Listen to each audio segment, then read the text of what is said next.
preparing to start live streaming.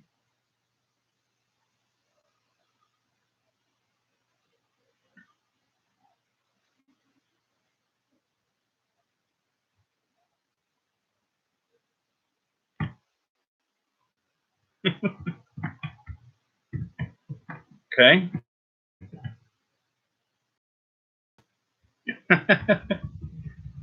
I'm an old dog. I can learn new tricks.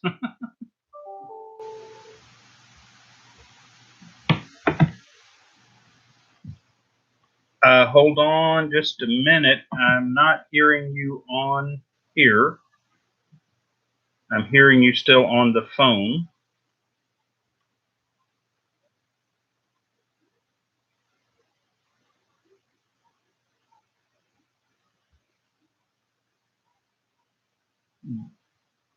Okay, somebody just typed, can we hear Kevin properly? Oh.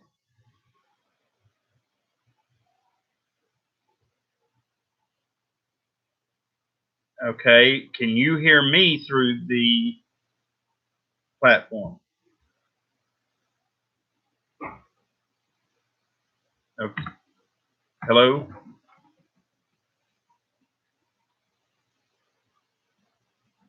Okay.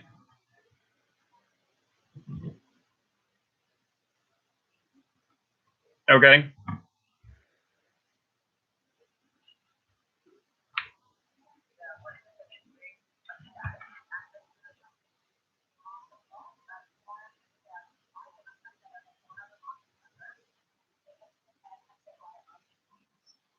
Okay, let me, I'm going to go to my headset on the computer. I think that will be more effective. Okay. All right.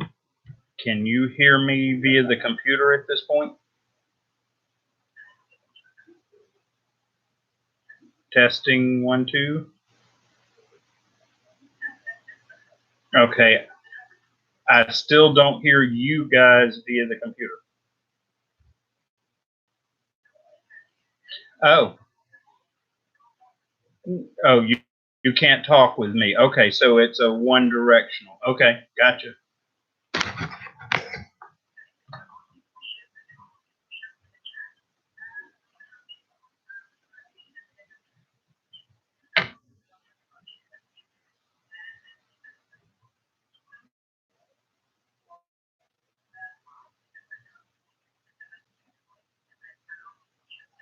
Okay, so you want me to do a brief introduction and then watch for questions.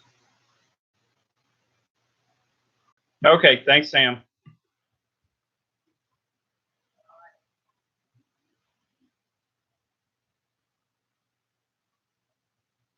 Hello, all. Glad to be here today. I'm Kevin Ward.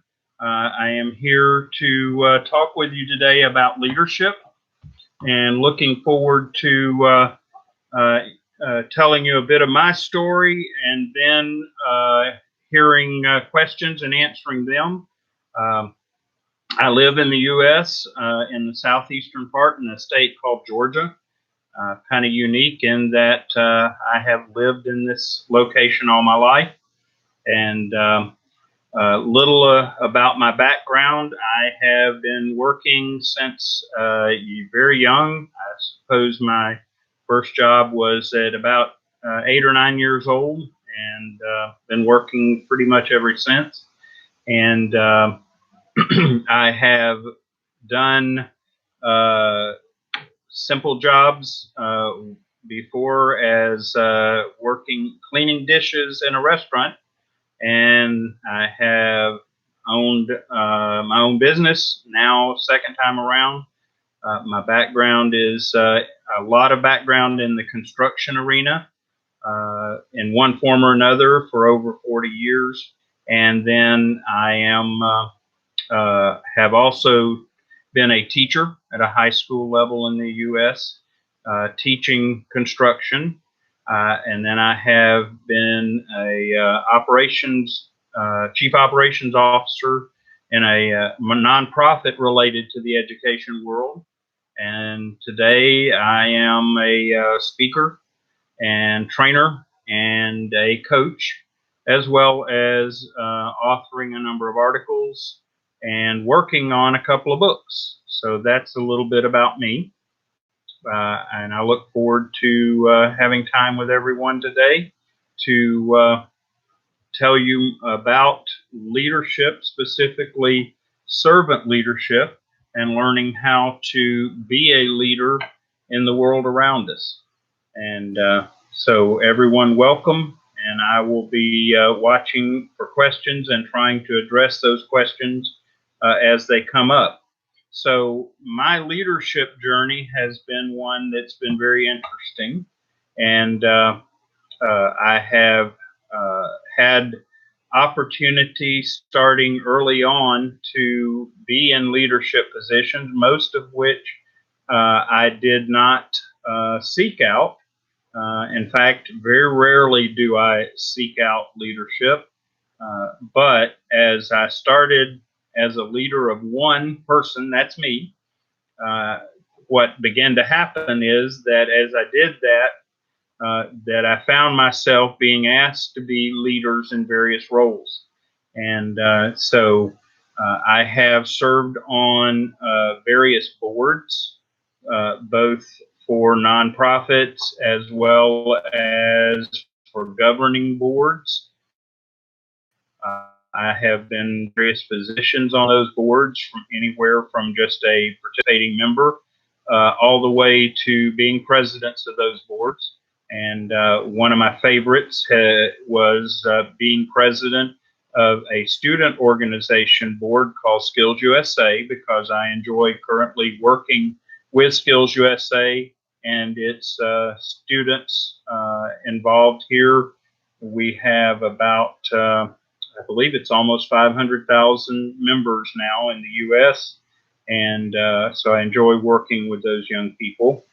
And as a leader, trying to prepare young people to be leaders in the world that's around us, including as a teacher, one of the things that I did was not only teach my content, but also prepared young people, because one of my concerns is that a lot of the education system doesn't offer that preparation to the extent that it should be. And today, a number of my former students are actually leaders in their own right, in their own work world. So that's a little bit about me. I do speak to groups. Enjoy doing that because I like to talk about becoming leaders and how to make people aware of that. So a little bit about specific journey as a leader. Informally, again, I've been around leadership all my life in one form or another, it seems. And but when I was operating my own business, I had the formal title of being business owner, president, whatever you want to call it, doesn't really matter, because leadership isn't about titles. It's about being having the qualities and the responsibilities of a leader. And so as a business owner, I started having to not only be responsible for my leading myself, but I began to have to learn how to lead other people. And it's quite challenging because unlike a complete management approach to things, with people don't fit in check boxes. People don't fit into, so to speak, the square peg round hole thing. And so I began learning about how to deal with people, and the ultimate goal was to lead them into getting things done that needed to be done for the good of everyone. And so that started my journey in leadership. And it wasn't until I started teaching that I began to understand more specifically about management versus leadership. And what I began to understand then was that my goal was not to manage people. Manage things is something we have to do. We have to keep up with finances and production and those sorts of pieces in our work, and we have to manage those things. The key is, though, as we approach working with people, is learning to lead people rather than manage them. In my earlier years, I was taught and learned that we manage everything, including people, and that meant that they had to fit into the boxes we created, and that worked for my generation. Problem is that even then it didn't work as well as it could have if we had applied the principles of leadership, but because our generation was of that mindset, it worked. But I know that with other generations, it's not desirable and it doesn't really work, because in the end, none of us like to be managed. We prefer to have leaders show us the way, the right way, and how we can become better at who and what we are. So that was the beginning of my journey of learning the difference between management and leadership, and beginning to apply the principles of leadership. And what I tell people is real leadership has to be in the form of servant leadership, because if you're not a servant leader, you're basically, if you have the title leader and you're not a servant leader, you're really just a manager with a different name. And your principles still tend to be the same, including micromanaging people. And that's no good for any of us. Even when it was done to me, when it was considered acceptable, I didn't like it then. So as I began to learn the principles of servant leadership, I had to consider some of the attributes of a servant leader.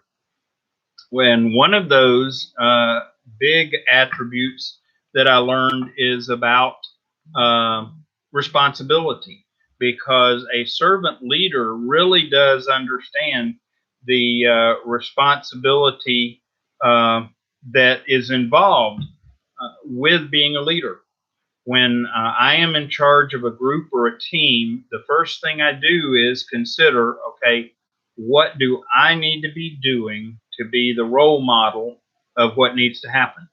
And that may mean that if, for example, if a menial task needs to be done, as the leader, I have to be willing and able to do it and actually do it at times. Now, as a leader, I can't do it all the time because I have other responsibilities. But taking that responsibility, it becomes important. The value of the team, the success and failure of the team as a leader are on my shoulders. And I have to take that responsibility. And to the point that if something is a problem with the team, then my first stop is to look in the mirror. What am I doing that I can have done wrong or could do better to help my team be better? So that's about responsibility. And by the way, these concepts, we start by applying them to ourselves as a leader of ourselves. The second characteristic that I really work on and teach others to work on is called acceptance. One of the big things that we struggle with today is a lot of people feel bad about themselves, and they feel like they can't or couldn't, shouldn't, they don't measure up, and so on. First thing in that regards is we have to accept who we are, the good and the bad. None of us are perfect, and the sooner we can accept that none of us are perfect, excuse me, the sooner we can then grow and become better as we grow. And so learning to accept ourselves, and part of that, excuse me, I'm sorry. Part of that is to understand who we are to start with. And that takes some effort on our part because we have a lot of pieces that we get processed that we are told by our parents, by our peers, and we have to take all that into account. But ultimately, it's an inner search that we do, and we find out about ourselves, and we try to understand who we are based on our past, based on our present, based on our passions, and based on our talents and our skills, because we each have unique set of those. And so once we start that exploration and we learn those things, we have to be accepting. To give you an example personally of what I've had to accept is I love music and love listening to music, and much to the disappointment of people around me, I like to sing. But the problem is I know I don't sing very well. And even my children remind me that they're glad I'm happy in singing, but they would prefer me to sing to myself because I'm not a singer. And I can try all I want to be a singer or even a musician. And the likelihood is I will never be one because that's just not part of my makeup, part of my design. So understanding those pieces then frees me up to, rather than spending time trying to be something that I probably won't be good at, is to spend time developing the things that I am good at. I'll give you an example of that. For my generation, I'm a little peculiar because I understand technology. I know how to navigate around computers. I actually built my first computer from parts and pieces and made it work, and then have gone from there to a point that I can even teach technology to people, especially people that don't understand technology in using technical language. And so I have learned to develop that. I've also learned to develop speaking to people, something that not many people like to do, can do, because most are fearful. So it's all a process of accepting who we are and understanding those things, and including maybe the negative side. And again, I'll be very honest that part of my negative side is that I am can be very determined or over determined to the point of being stubborn and hard-headed, as we say in southeastern United States. And the downside there is that I excuse me, I can be pushy and create problems for other people. So I know that about myself. And because I know it and I've accepted it, it allows me to then work on being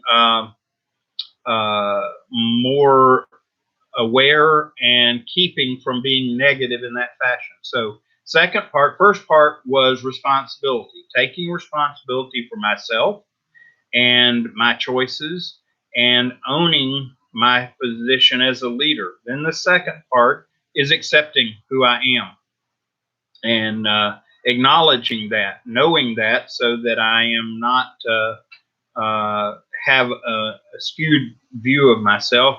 The other advantage of that acceptance is that now I know who I am, and when I am being who I am confident in that. I don't have to operate in a defensive mode. I just be me and hope that others will be okay with me. If they're not, I'm okay with that as well, because I'm not trying to be what other people want me to be. I am working on me. So that's the acceptance part. The third part has to do with humility. Part of being humble and demonstrating humility is knowing my limitations. Again, back to singing. I humble myself by choosing not to sing because it's not something that I'm good at. And also being humble in knowing my strengths and recognizing that even in my strength, it's not the end all, send all. It's not the answer to everything. And so I acknowledge my own shortcomings and operate in that. And then when I do things that are effective, I yield that over, especially if I'm leading a team. I recognize that I cannot do it all, and the team has such value to me, and I choose to step back and honor my team in front of myself. And that's what humility is about. So those are the characteristics of leadership, servant leadership, that everyone should embrace. And you start by applying them to yourself. And what I find is that we all tend to, even if we're servant leader to others, a lot of times we will be a harsh manager or a boss to ourselves. And we are very unforgiving. We tend to hold unrealistic expectations and so on. So, what I have started encouraging people to do as they apply the principles of leadership to themselves is be a servant leader to ourselves. That means being accepting and forgiving for our own shortcomings, not to the point of making excuses, but rather to learn and grow and not beat ourselves down, because when we do that, then we aren't good for ourselves or good for anyone else. So those are some foundational pieces in regard to leadership that I like to share as I go forward. Of course, to really teach leadership, learn leadership, it's very in depth. In fact, one of the classes I teach, I spend 40 hours teaching the principles of leadership and management together for people. So, a little bit about the foundations of leadership, a little bit about me. What I would like to do now is open up to any questions that the audience has and see if we can get some dialogue going. I prefer to talk with people, not at people. So let's see.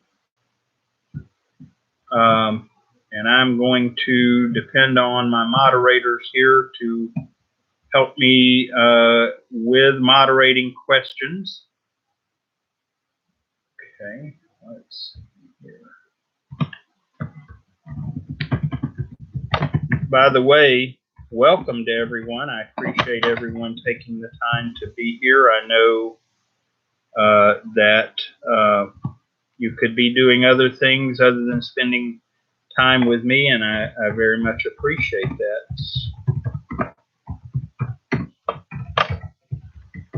And I'm trying to, let's see here.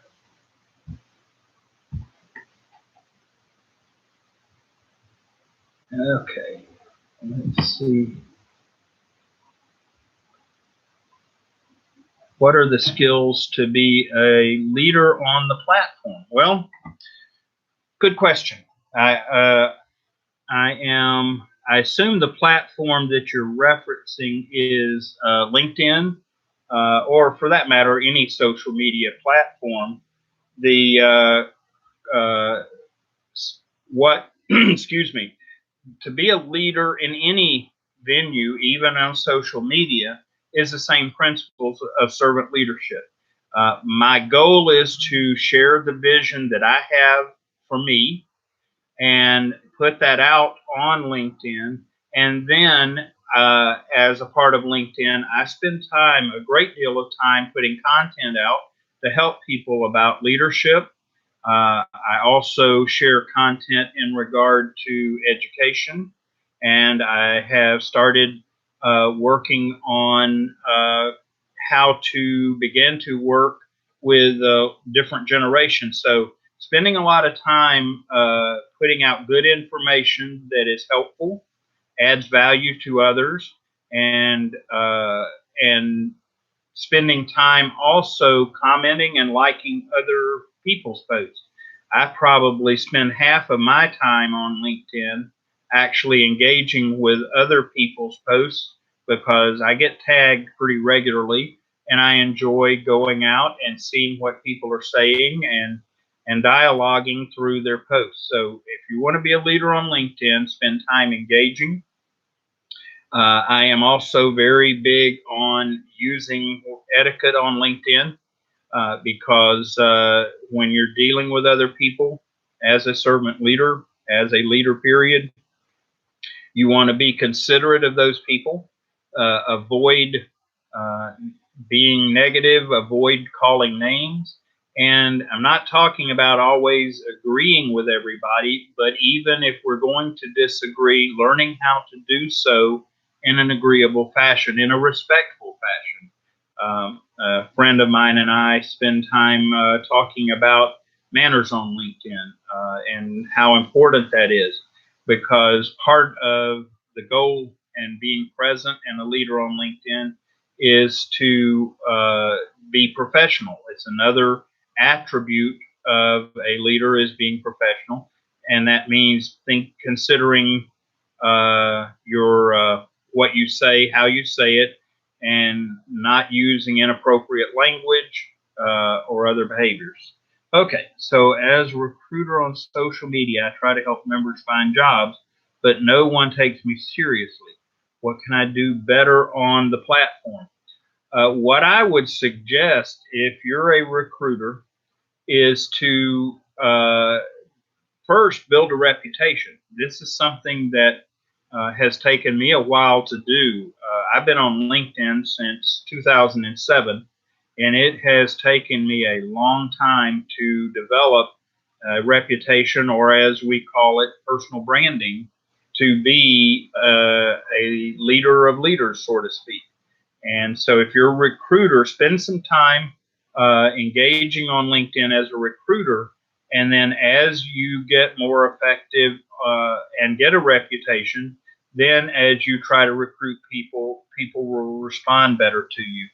And there are also a number of people out on LinkedIn that are focused on helping job seekers and recruiters alike. That's something that I've done as well. I'm not quite as out there as people like Brett Brody and Ira Bowman and some of those people, but there are a lot of people on LinkedIn that love to help job seekers and work with recruiters to make that connection. So that's what I would suggest. Engagement, build your brand or reputation, and then make real offerings to people. One thing, back to the etiquette piece. When you first meet people on LinkedIn, be careful. Don't immediately get connected with them and then automatically send them a direct message offering a service or product or asking for something. Spend time getting to know people and find out if they really do need and want what you have. And then what happens is, as you get the reputation for being considerate, when the need arises, people will think of you. Let's see. I'm new at my company. I'm HR, and my boss doesn't take me seriously. I know it's because I don't have much experience, but why me as a young shouldn't I be taken seriously? Wow, that's a tough one. As a younger person, I struggled with it as well. I kept thinking, well, I have good ideas, and I know that I have good ideas, and I didn't understand why people wouldn't listen to them. And part of it, there's a couple of things. One is the reality is that in most cultures, age and experience has its value in that most people look at someone like myself, who is, shall we say, of a mature generation, and assume that because I've gotten that experience, that I have a better basis to come from, and and so that's part of it. The other part is when even I, as a more mature person, when I walk into a new situation, I don't expect anyone to automatically assume that I know what I'm doing. What I strive to do as a leader, including and especially a leader of one myself, is to demonstrate excellence in what I do. So, for example, if I'm asked to sweep the floor, which I have been asked before, when I do that and do it well, do it with a good attitude, or if I'm asked to complete a project, whatever it is, if I pursue it and do it with great excellence, what I find happens just about every time is that when I prove myself in that fashion, all of a sudden people will start listening. They will pay attention, and they will understand that I'm there. I'm serious, and that I have a value to bring. And then they will start paying attention, listening. And so, take the time to earn your opportunity. As you know, we say people need to earn our respect. Well, that's a way that we can earn respect is by being excellent in whatever we're asked. And as we do that, then people will look to us for more things. Okay. Hope I got that one answered. I know this is not a fit question, but I want to know when being looking for a job and I'm looking for a job, sometimes it's frustrating to go through that process. What can I do better? Wow. I hear what you're saying, and unfortunately, the overall process for finding jobs right now is hard for everybody. And it's not because there's not good candidates out there, it's because our system has some real problems.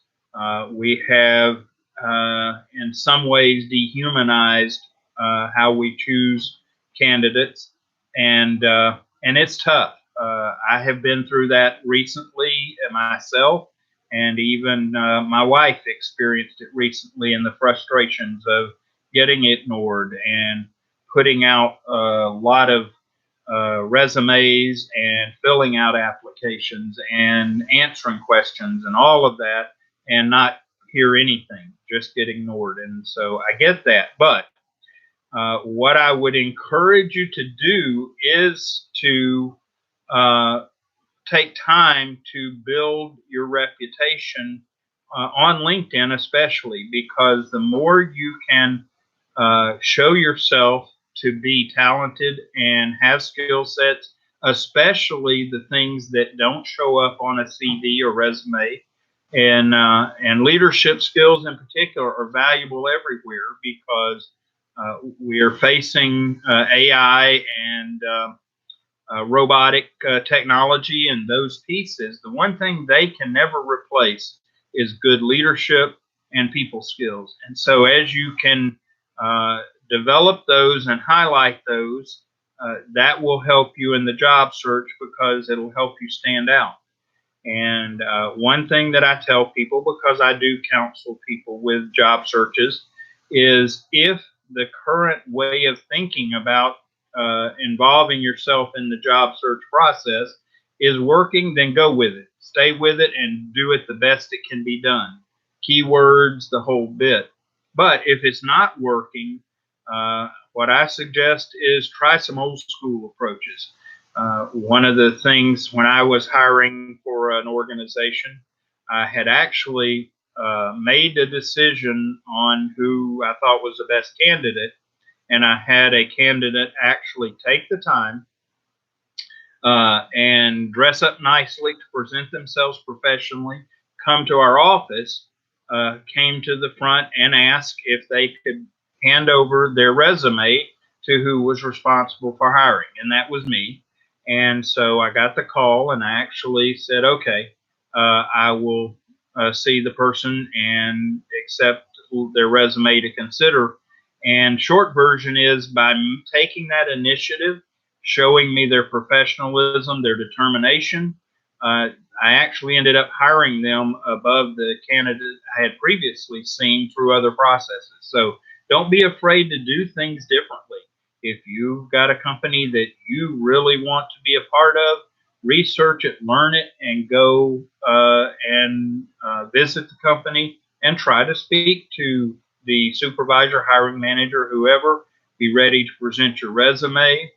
And even, and this is something I've learned about recently that I think is a leadership approach to job searching, is I've known of people that will actually offer to do free interning and take on projects for the company, especially projects maybe others don't want to do, and be willing to do that project for the company to let them see who you are and what you're about, because that helps you stand out above all of the other. And to give you an idea, in defense of the recruiters, this job that I was speaking of earlier, I put the request out to get people to apply, and within 7 days, I had 350 resumes, and this was not a big executive position. This was an entry level position. So be excellent in the process now. Build your profile on LinkedIn and build your reputation, including if you have to do some things a little off the normal process and go visit a company, and be prepared to tell them about who you are and demonstrate your initiative and your leadership skills. Okay, let's see here. I'll make sure I'm not skipping any questions. While we're waiting, okay, question. Can you connect with me on LinkedIn? As of this moment, yes, I am not to the limit yet. I believe last time I checked, I'm over 28,000. So I've got room for more connections, and I am open to connecting with most anyone as long as they are a real account. I've been approached with a lot of fake accounts of recent, but yes, feel free to look me up, w.kevinward on LinkedIn. I think I'm the only one under that name, and send me a connection request. And especially, I prefer, if you will, to send a message with it. Tell me who you are and why you want to connect or whatever, rather than just sending the connection request. That helps me to know that you are legitimate. Okay, I get contacted by women on LinkedIn for mentorship. I'm very honored, even though this is not my field or specialty. I'm already doing training for coaching and NLP. Okay. Don't know if there's a question there. It sounds like that you have gotten a reputation in regards to mentoring. But I would be cautious if you're asked to mentor someone in a field that you're not confident that you can mentor in, because if you do, you can get yourself, hurt your reputation. What else do you suggest to me to invest into my knowledge? Well, if you're investing in your personal knowledge, LinkedIn is a platform that is rich with all kinds of information. What I would suggest is that you search LinkedIn, use that feature, and if you are interested in a subject, search it and then filter by content. Again, articles, posts, there is just so much out there that's available. And if you have people that you're following that you like content, you can ask them, and quite often they can share past content with you based on your request. I know that something I do is I use a site called FYI.to. A friend of mine actually started that, and that's where I curate a lot of my past content to be able to share with people. So take time to search it out on LinkedIn, a lot of subjects, or go directly to someone that you like their work, direct message them and say, do you have some information, more information? Would you share it? Okay, how do I take conversation from LinkedIn to online to nurture and stay in touch? Being a woman, sometimes it comes wrong, especially in my culture. Yes, I understand that trying to go from the virtual to the real can be a little bit peculiar at times.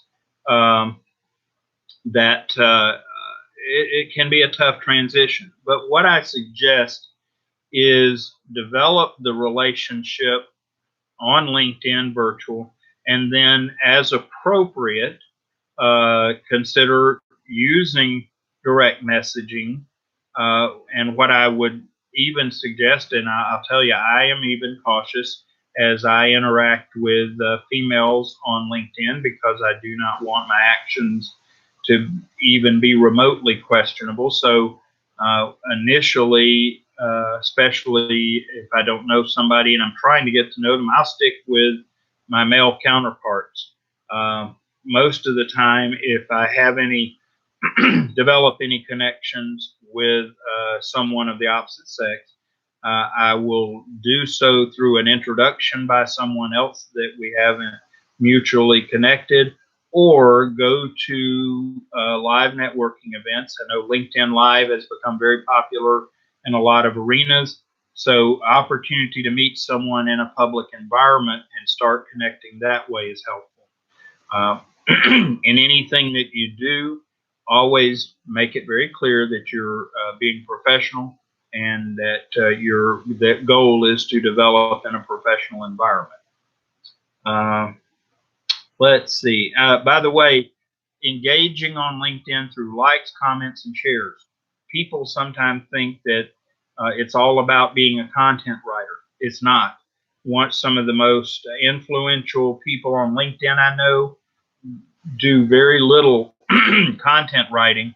They spend all of their time commenting on others' posts. I have a very dear friend, I even would count him as a mentor, that early on as we got to know each other, he was generous and kind enough to spend a lot of time commenting and liking on my post. I can always tell when he comes in because my notifications numbers go up because he's come in and liked a lot of comments in the post. So start there and then develop that relationship to a point where if it's between a male and female, you have a basis for it so that it takes out some of the wrong connotation.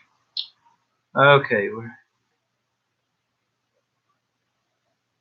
Okay. Well, it appears that I have used up the time for today. Thank you. I appreciate everyone here. I appreciate all the questions. If I can ever be of help, find me on LinkedIn, connect, and I'll do what I can. If you need additional help, feel free to reach out and we might develop a coaching relationship or something of that fact. So thank you all. Take care. Look forward to maybe interacting with you in the future. Have a great day.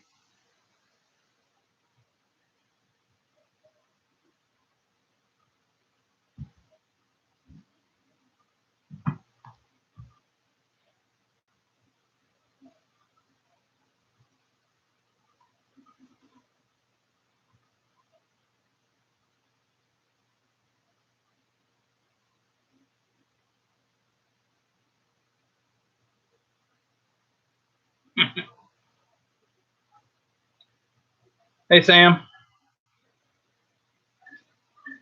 I guess I am. Should I end it?